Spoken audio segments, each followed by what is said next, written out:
Hello there, World of Tankers. Welcome to the channel. I'm, of course, your host, Droodles Blitz, and in today's video, we are going to be playing in the Super Conqueror. This is the Tier 10 British Collector Heavy, a vehicle that takes some of the attributes from an FV2 and 5B and kind of merges them with a T110E5. It's got 10 degrees of gun depression, a really strong gun, and pretty good DPM going for it. So, we're going to be doing a full-down review of this specific collector in today's video. Now, you might be wondering why. Well, normally I don't make reviews on tanks randomly, except for yesterday's video, but yeah, the Super Conqueror is in stores for 25,000 gold. You can either get it for 25,000, which comes with as well 5 mystery boxes, and then an order that can give you 5 more, or you can just buy the tank flat out for 20,000 gold. Now, personally, if you're gonna buy either one of these bundles, get the 20,000 gold one. I mean, you might get your gold back from the Super Conqueror bundle here, but it's... why do you want crates for a tank that you just want to play, right?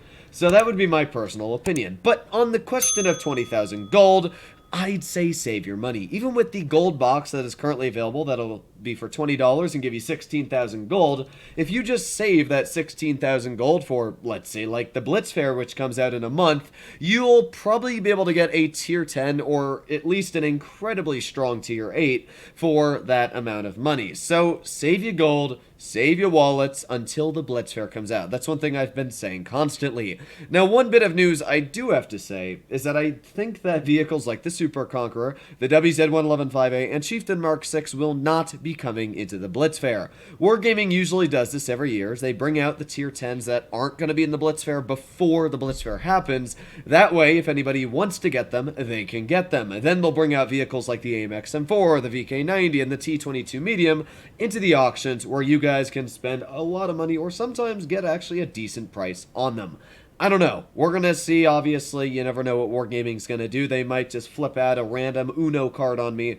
But we'll see what the Blitz Fair does have in store for us. But, as normally, I'm going to be doing a full-down review on this tank with some live gameplay in just a moment here. So let's first of all get into the statistics of the Super Conqueror. Now, if we compare the DPM of 2650 to the now nerfed FV2 and 5B, they're very comparable. This thing has 2698. So, honestly, there's no reason to run a 2 and 5B ever again when you compare it to the Super Conqueror. This tank is quick. It goes 35 kilometers per hour with a power-to-weight ratio of 14.4, averaging 30 kilometers per hour. It's not a super slow tank. Its traverse speed at 33 degrees a second, plus its incredibly fast start traverse at almost 40, make this thing seem pretty good at actually shooting mediums and snapping shots.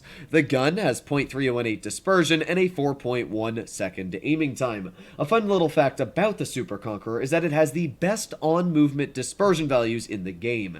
Now, for anybody that doesn't know what on-movement dispersion is, that is when you're turning your turret and moving the vehicle, your aiming circle gets larger. If you have better values, that means that your gun doesn't bloom as much and your shots are more accurate. So because of that, you actually don't need to run vertical stabilizers, which increases your on-movement dispersion. You run refined gun, and it actually makes what was a pretty inaccurate gun fairly decent at hitting shots, very similar to what is a T110E5. So I don't actually mind the gun on this vehicle, especially when you realize that it's got 342 millimeters of APCR pen, which is enough to butter through any frontal armor, and 121 millimeters of HESH penetration with 515 damage per shot. It comes with 10 degrees of gun depression, which is very, very solid. And when we take a look at the armor with that 10 degrees of gun depression, well, it's pretty dang impressive. This is a Conq, obviously a very popular tier 10 heavy tank aiming at the Super Conq. You'll notice the lower plate is very weak, only 150 thick. Yeah, you're going to cut through that every single time. But the actual upper plate is very strong. It's 315 millimeters thick. And if you're unfortunate enough to be like an IS-4 or a Conq, or basically half of the tier 10s in the game that shoot heat shells as premium ammo, this is spaced armor. You can see that little bar right here. That is actually not connected to the hull. You can see that here as well. There's little bars that stick it up from the actual hull armor. So if you ever tried to shoot heat shells into that reactive armor, you're not going to pen it because it's impenetrable from any heat ammunition. But that's incredibly strong for the vehicle. Even when you're aiming at the turret, the only weak spots there really are is right below the the mantlet and right on the cheeks. And when you're hull down, this can become an incredibly hard shot to hit. Now, what's weird is you can actually shoot heat shells through the spaced armor on certain spots of the turret, especially if you have enough penetration. But for the most part, this thing is very, very hard to cut through, even on flat ground for some tier 10 heavies. Now, on the contrary, if you are a vehicle that shoots premium shells, let's say like the Super Conqueror against a Super Conqueror, you can see because this shoots APCR as a premium, it cuts right through the upper plate. So there definitely are advantages of APCR and AP over heat shells in tier 10. But enough about the statistics of the vehicle. How about we actually get into some gameplay and see just how it plays. Now, I will say there are two things that really annoy me about the Super Conqueror. I do think it's a fantastic tank, don't get me wrong. But the two things that annoy me is A, when premium heat shells cut through the turret spaced armor. You can see how far apart the spaced armor is on most of this vehicle to the actual turret. So when people shoot premium shells and it goes straight through that turret spaced armor and into the vehicle, it is incredibly annoying. The second thing also has to do with the turret, and it's when people spam HE shells at the tank. That is one of the most annoying things on the planet, because a lot of the times people don't know how to penetrate this tank, or even they do, but they just realize that it's hull down, and this thing hull down is a very menacing sight. So they just shoot HE at the turret, and half the time it does like 200 damage. It's really annoying, and it hurts quite a bit. But I'm going to do the smart thing here, and I'm going to cross my vehicle off to the side. We're going to see if we can get some shells in. We got a T-57 Heavy over here. One of the things about the Super Conq that is not great is the power-to-weight ratio uphill. It is quite slow. But there's a nice tap into the T-57 Heavy. We did get detected, but I'll take that 300 damage. It's better than nothing, right? We got the mouse off to the side anyway, and there's that 57 still kind of chillaxing over to this side. So we're going to see if we can get some shells into that motion. Let's aim in, and boom! Oh, that did not penetrate even in the slightest. Hopefully my team does a decent job here. I don't think that 57 Heavy is really going to do much to me. I mean, it really can't, if I'm going to be honest. And it looks like I just did 885 assistance damage, which might mean that it's possible some Moushin just lost a lot of hit points. We do have a 50 TP off to the side, and with that, I'm just going to push on this guy. I got enough hit points that I can probably take some shells from him.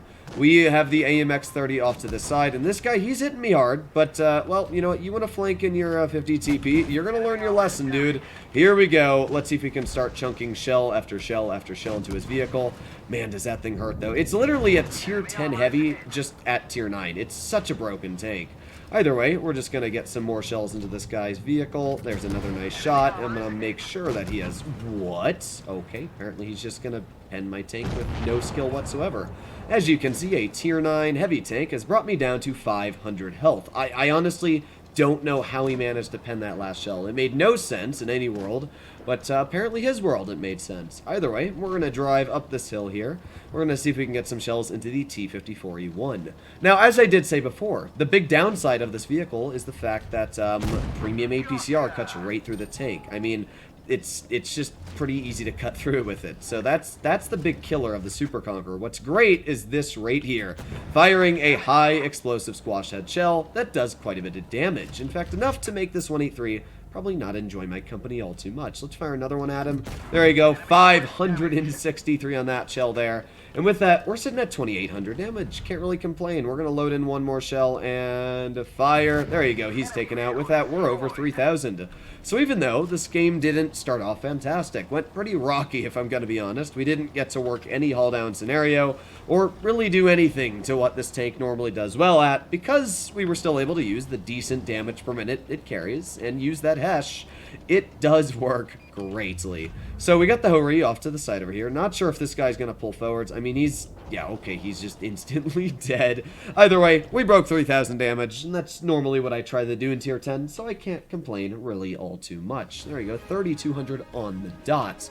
Alright, I'm going to be honest, the last battle I just played in the Super Conqueror was pretty lame. It was a canal game, and I did about 2,000 damage. We won, and that was about it. I mean, our team just pushed and completely won the battle. Didn't really showcase anything about the tank, so we're just going to skip past that. load into another game, and see if we can actually do well. Now, one thing I brought up in that actual game is the fact that the Super Conqueror is quite impressive at ramming. A lot of people don't realize this, but the Super Conqueror weighs 77 tons. I mean, that's pretty freaking heavy.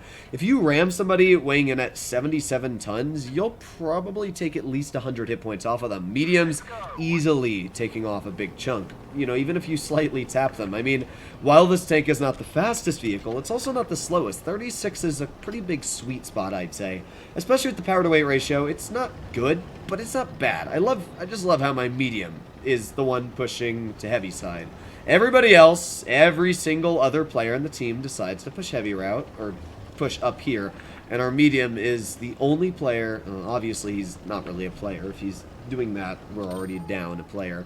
But because of that, I am spotted, because we have no tanks to spot them. So we already are at a massive disadvantage. But I'm going to push my tank into the position that I always go to, and screw my T-54, because he's not going to help me anyway. So let me get up here. I'm hoping that I can hold this position. We got vehicles like the 60 TP off to the side, and, well, we should be able to get some shells in, so let's aim in right on his weak spot, and boom. Okay, apparently not, I guess. Even though that is a very easy spot to penetrate, we're not going to cut through with that shell there. Now, that 60 TP is in a pretty strong situation, but we were able to connect the shell straight into his turret ring. We've got the IS-8 over here, but as we went over, this thing hull down is very, very strong, although not strong enough to bounce a shell from the 60 TP. Oh my god, I can't believe he hit that. He actually hit that. Wow. This game clearly loves me, folks. It just always loves me. There's a nice shot into the side of the WZ-121, and I'm just going to back up. Honestly, if that 60 TP is going to hit a shot like that, he's clearly going to hit more BS shots in the future. So let's try and not get hit by him. There you go. Nice tap into his tank. And with that, now we are on the reload once again. Now, the good news about a vehicle like the 60 TP being against us is that that thing is a long reload. So we can easily get a shot into the WZ-121 while waiting for him to reload his shell. We already managed to tap a 550 into that tank, and, well, we were going to finish him off, but it looks like our teammate was able to do the job for us. So far, we're doing pretty okay here. I mean, we've been able to use the tank in a haul-down scenario, which is what it's meant to be used in, which is good. There's a Maushin, and there's a nice tap into the side of his tank. And with that, we're already sitting at over 2,300 damage. We have the side of an FV2 and 5E183, but I'm just going to tap a shell into the lower plate of the 60 TP. Man, I hate dealing with those things, so I'm going to deal with that tank before it becomes incredibly deadly. There's one shell in. We do have that 183 off to the side, though, and oh, baby, you know I'm going to pen a Hess shell. A 644 damage Hess shell at that. Highest roll I could have possibly gotten. That feels really, really good. Finishing off the Maushin as well, so we're doing pretty good. Hopefully this T-54 does something, but instead he's just going to block me. Well, you do that, 54, or just do whatever he's doing. Honestly, I don't even know at this point. Either way, I'm just going to push up here. We're going to see if we can get a shell into what would be the enemy's 60 TP. There you go. Nice tap for 398. And with that, this is a pretty solid game, honestly. I don't have any complaints for this battle. So, let's see. There's the 50B pushing onto my side, and there's a nice Hess shell. We're probably going to die here, unless I can push in the position and not get hit by this guy. Let's actually get another tap into the AMX 50B. And with that, well, guess what, buddy? You die, and I get to live. This was a better battle to showcase all the strengths and weaknesses of this vehicle. Again, you'll notice on flat ground, the tank is wafer thin. I mean, the sides of this vehicle, I didn't really get to show them, or I didn't really show them, but they're weak. It's only about 103 millimeters thick. So that 60 TP that hit me at an angle like this still cut right through my side armor. That is one thing you got to be very careful about in this tank. But we did a 5,182 damage battle, which is pretty freaking strong when you do think about it, and it showcased about everything you need to know that this vehicle does. We were hull down at the beginning. We were able to get bounces against the WZ-121, the IS-8, and even the 60 TP. And once we exposed our hull, that is when penetration started to occur. That 50B didn't bounce a single shot. So if you want to do well in the Super Conqueror, it definitely requires some skill. Just like a T-110E5, you cannot sit out in the open in this vehicle. It has one of the worst camouflage ratings in Tier 10, and it's a large tank. I mean, look at the size of this thing compared to a Mark 6. It's probably about 20-30% larger on all metrics, so it's very easy to get stuck out in the open and shot. If you end up picking up this vehicle, you gotta be careful, but I really like it. It's one of my favorite tier 10s in the game, and I'm performing pretty well in it. I mean, I'm 72% with almost 3,200 average damage with 500 battles. So, Let me know what you guys think about the Super Conq in the comments down below. Do you enjoy this vehicle, or are you not enjoying it so much? And if you are going to pick it up, let me know if you do like it. Personally, as I said, I would not suggest to get this vehicle. Save your gold, save your money until the Blitz Fair comes out, because you never know what Wargaming is going to throw there. And yeah, you'd still probably enjoy vehicles like the VK90 more. But hey, that's just an opinion, my opinion. Hopefully all of you enjoyed today's video, and I'll be seeing you in the next one. Bye-bye!